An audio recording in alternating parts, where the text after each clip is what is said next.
Har qanday xalq o'zining milliy urf-odatlari, milliy kiyimlari ham безену бұйымларының өзіне сай har түрлілігі менен ажыралып тұрады. Қарақалпақ халқы зергерлік өнері менен ұзақ дәуірлерден бері шұғылданып келген. 19 ғасырдың ақыры 20 ғасырдың басыларында қарақалпақлар арасында зергерлік мәдениеті жоғары дәрежеде рауажланған. Зергерлер хаял қызлар тағыншақтарының барлық түрлерін жасаған. Қарақалпақ зергерлері көбінесе хаял қызлардың мерекелерде һәм күнделікті тұрмыста тағатын тағыншақтарын істеген. Сонымен бірге ер адамлардың беліне таққан белбеулерін, аттың алақай шуені зергерлердің қолынан өткен. Зергерлік өнері әулеттен әулетқа өтіп, өз кәсіплерін перзенттері һәм жақын туысқаларына үйретіп барған. Зергерлік өнерінің ең бай түрі хаял қызлардың безену бұйымлары болып, олардың бас киімдер, сырғалар, өңірге тағатығын түрлері, шашқа тағатығын түрлері жүдә көп болған. Хаял қызларымыз милли киімдеріменен бірге тағыншақтарды тағып, той мерекелерде һәм милли байрамларда қатынасқан. Бұл тағыншақлар бас безену, көкірек безену, қол безену бұйымлары болып бөлінеді. Бас безену бұйымларына әребек һәм сырғалар кіреді. Әребек мұрынға тағылатын сырғалар болып, хаяллар мұрынның оң тарапіне тағатығын болған. Бас безену бұйымларынан бірі болған әребеклер дөңгелек формасына ие болып, көбінесе алтыннан пу беріліп сілетілген. Оған һәр қилы бирюза, коралл қасыларменен де безеклер берілген.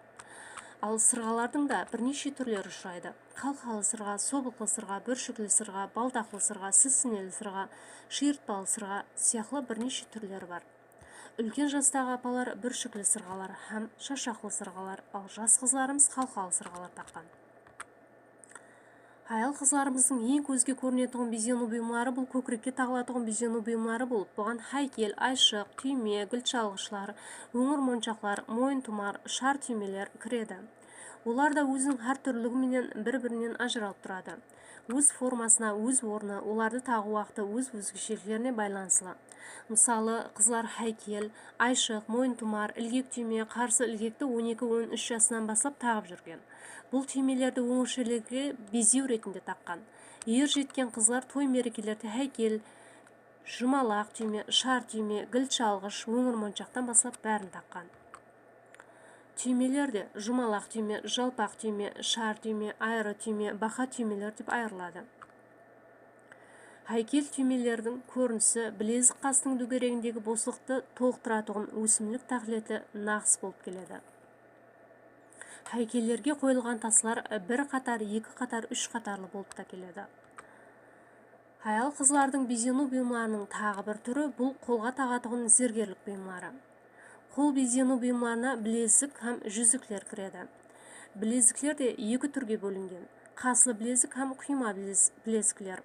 Қаслы білезіклерді көбінесе қыз-келіншектер таққан. Ал құйма білезіклер жасы 40-тан асқандар үшін арналған.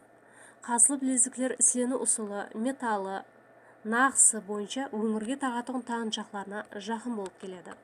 Ол гөміс қаңылтырдан кепсерленіп, ісленіп, жүзінде бірнеше қасылар һәм алтын жалатқан нақсылар болады. Қос білезіклерде екі қатар қасы болады. Оған 5 саусаққа шынжыр менен біріктірілген жүзіклері болады.